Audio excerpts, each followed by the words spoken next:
सोचिए एक ऐसे शख्स के बारे में जिसने इतिहास का सबसे बड़ा साम्राज्य खड़ा किया।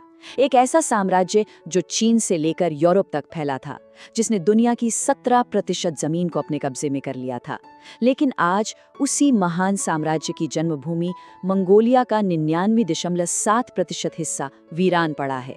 तो चलिए आज इस पहेली को सुलझाते हैं और जानते हैं कि आखिर ऐसा क्यों हुआ। ये कहानी शुरू होती है उस इंसान से जिसे दुनिया चंगेज खान के नाम से जानती है। लेकिन एक बेरहम विजेता बनने से पहले वो सिर्फ एक लड़का था जिसने मुसीबतों के सिवा कुछ नहीं देखा। अपने ही भाई की हत्या करने से लेकर कबीले से निकाले जाने तक बचपन के इन भयानक अनुभवों ने उसे एक ही बात सिखाई कि इस दुनिया में जिंदा रहने के लिए क्रूरता और डर ही सबसे बड़े हथियार हैं। और उसने उस डर को इतनी बेरहमी से फैलाया कि उसकी फौजों ने करीब 4 करोड़ लोगों की जान ले ली। कहते हैं कि युद्ध के बाद लाशों के ऐसे पहाड़ बनते थे कि हवा में सिर्फ खून की महक रह जाती थी। उसने दुनिया का सबसे बड़ा साम्राज्य खून और डर की बुनियाद पर खड़ा किया था। तो अब जरा इस हैरान करने वाली बात पर गौर कीजिए। एक तरफ था इतिहास का वो मंगोल साम्राज्य जिसकी विशालता की बराबरी आज तक कोई नहीं कर पाया, और दूसरी तरफ है आज का मंगोलिया जो दुनिया के सबसे खाली और वीरान देशों में से एक है। तो सबसे बड़ा सवाल यही उठता है कि चंगेज खान की वो जमीन जो एक समय में दुनिया पर राज करती थी, आज इतनी वीरान क्यों है। ऐसा लगता है मानो इस जगह को कोई श्राप लगा हो जो इंसानों को यहाँ बसने ही नहीं देता। तो सवाल ये है, क्या ये वाकई कोई श्राप है या इसके पीछे कुछ ऐसा है जिसे हम समझ नहीं पा रहे। इस रहस्य की पहली परत खोलने के लिए हमें मंगोलिया के सबसे पुराने और सबसे बड़े दुश्मन को समझना होगा, और वो है यहाँ का भूगोल। मंगोलिया 2 विशाल देशों रूस और चीन के बीच में फंसा हुआ एक द्वीप है, लेकिन ये पानी का नहीं, जमीन का द्वीप है। इसके पास ना तो कोई समंदर है और ना ही कोई ऐसी नदी जो इसे दुनिया के व्यापार से जोड़ सके। ये हर तरफ से जमीन से घिरा, दुनिया से लगभग कटा हुआ है। और ये देश सिर्फ घिरा ही नहीं बल्कि बहुत ऊंचा भी है। मंगोलिया की औसत ऊंचाई समुद्र तल से 1580 मीटर है। अंदाजा लगाइए, ये भारत के सबसे ऊंचे हिल स्टेशनों में से एक ऊटी जितनी ऊंचाई है, लेकिन ये किसी एक शहर की नहीं बल्कि पूरे देश की औसत ऊंचाई है। इस ऊंचे पठार को चारों तरफ से शानदार पहाड़ों ने घेर रखा है। दक्षिण में हिमालय की विशाल श्रृंखला और पश्चिम में अल्ताई पर्वत। ये पहाड़ देखने में जितने खूबसूरत हैं, असल में मंगोलिया के लिए उतने ही बड़े दुश्मन भी हैं। चलिए देखते हैं कि ये पहाड़ असल में करते क्या हैं।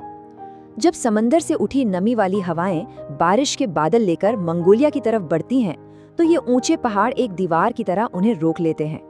सारी बारिश पहाड़ों के एक तरफ हो जाती है और दूसरी तरफ की जमीन सूखी की सूखी रह जाती है। इसे कहते हैं रेन शैडो इफेक्ट। इसका नतीजा, मंगोलिया में बारिश होती ही नहीं है। यहाँ साल भर में औसतन सिर्फ 227 मिलीमीटर बारिश होती है। तुलना के लिए मुंबई में मॉनसून के दौरान एक ही दिन में इससे ज्यादा बारिश हो सकती है। इसीलिए मंगोलिया को land of the eternal blue sky, यानी हमेशा नीले आसमान की भूमि भी कहते हैं, क्योंकि यहाँ साल के 250 से ज्यादा दिन आसमान बिल्कुल साफ और नीला रहता है।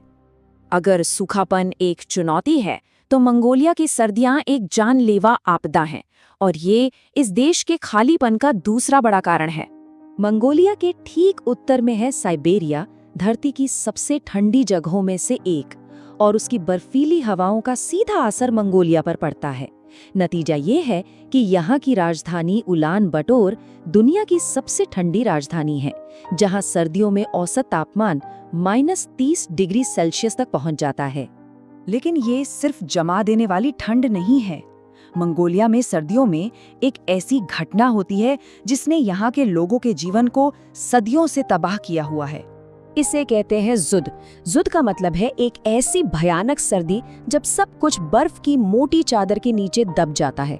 जानवरों को चरने के लिए घास का एक तिनका तक नहीं मिलता, और वो लाखों की संख्या में भूख और ठंड से मरने लगते हैं। और सोचिए, अगर जानवर मर जाएंगे तो यहाँ के लोग कैसे बचेंगे। और ये कोई छोटी मोटी घटना नहीं है। सिर्फ 2009-2010 की एक ही सर्दी में आई जुद ने 80 लाख जानवरों की जान ले ली। ये उस समय मंगोलिया के कुल पशुधन का 17% था।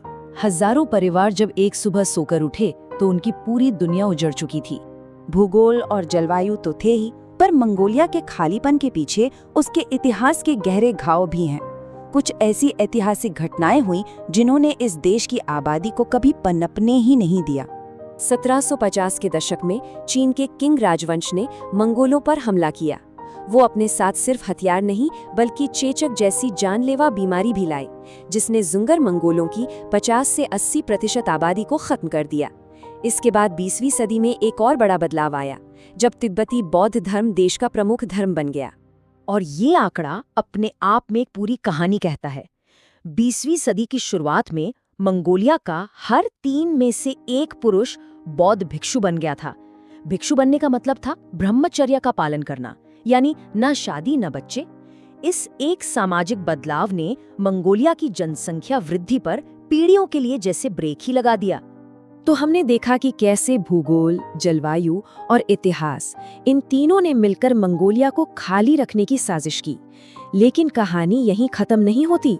आज के दौर की समस्याएं इस स्थिति को और भी ज्यादा खतरनाक बना रही हैं। 1990 में कम्युनिस्ट शासन खत्म होने के बाद दुनिया में कश्मीरी ऊन की मांग आसमान छूने लगी। ज्यादा मुनाफे के लिए चरवाहों ने भेड़ें छोड़कर बकरियां पालना शुरू कर दिया। इन बकरियों ने घास को जगहों से उखाड़ना शुरू कर दिया, जिससे बची खुची हरियाली भी खत्म होने लगी और रेगिस्तान तेजी से फैलने लगा। तो जब हम इन सभी टुकड़ों को एक साथ जोड़ते हैं तो एक पूरी तस्वीर सामने आती है। एक ऐसा देश जो जमीन से घिरा और सूखा है, जहां सर्दियां जानलेवा है, जिसके इतिहास ने उसकी आबादी को तबाह कर दिया और जहां आज जमीन बंजर हो रही है। और एक छिपा हुआ खतरा भी है, पर्माफ्रॉस्ट।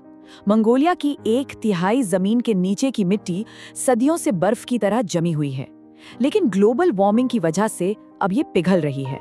और जब ये बर्फीली जमीन पिघलकर दलदल बनती है तो इसके ऊपर बनी सड़कें, पुल और इमारतें ढह जाती हैं। और इन सभी क्रूर सच्चाइयों का अंतिम परिणाम क्या है?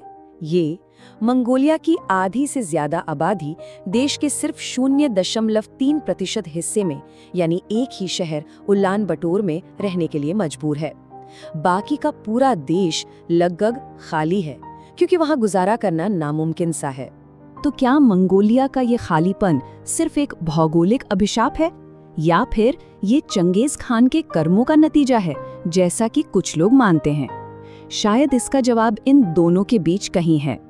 ये एक ऐसी धरती की कहानी है जहां प्रकृति और इतिहास दोनों ने मिलकर इंसानों के लिए एक ऐसी चुनौती पेश की है जहां सिर्फ टिके रहना ही सबसे बड़ी जीत है।